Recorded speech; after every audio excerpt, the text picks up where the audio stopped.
লাট্টুকে kidnap করার অভিযোগেতে গ্রেপ্তার করলো পরশুরাম কবিরকে।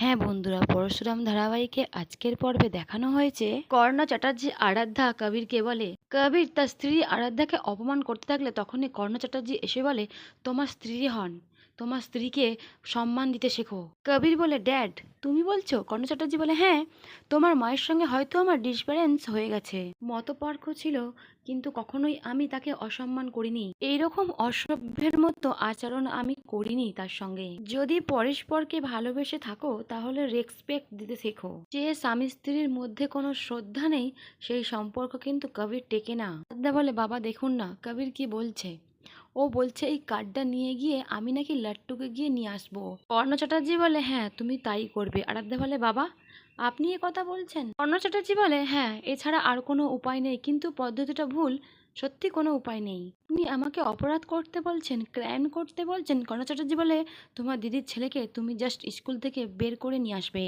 আরাধ্যা বলে, আমি কিছুতেই এটা পারবো না। কর্ণ চ্যাটার্জি বলে, তোমাকে পারতে হবেই, কারণ পরশুরাম পিছন থেকে আক্রমণ করছে, মেঘের আড়াল থেকে, ওকে বাইরে বার করে আনতেই হবে। ওই কমন ম্যান পরশুরামকে সবার সামনে আনতে হবেই। লাট্টুর সঙ্গে পরশুরামের একটা কানের সুযোগ আছে, তাই পরশুরাম ঠিক পেছনে পেছনে আসবে লাট্টুকে নিয়ে আসলে, তখনই আমরা, ওরাই হবে আমাদের মেন ট্রাম কার্ড। বুঝতে পারছো আরাধ্যা? আরাধ্যা বলে, আপনি পরশুরামকে আটকাতে পারবেন না, পারবেন না। কর্ণ চ্যাটার্জি বলে, পারবো, পারবো। প্লিজ আরাধ্যা, এটা বোঝার চেষ্টা করো, একটু বোঝার চেষ্টা করো, পুজোর আগেতেই আমাদেরকে পরশুরামকে সবার বাইরে আনতেই হবে।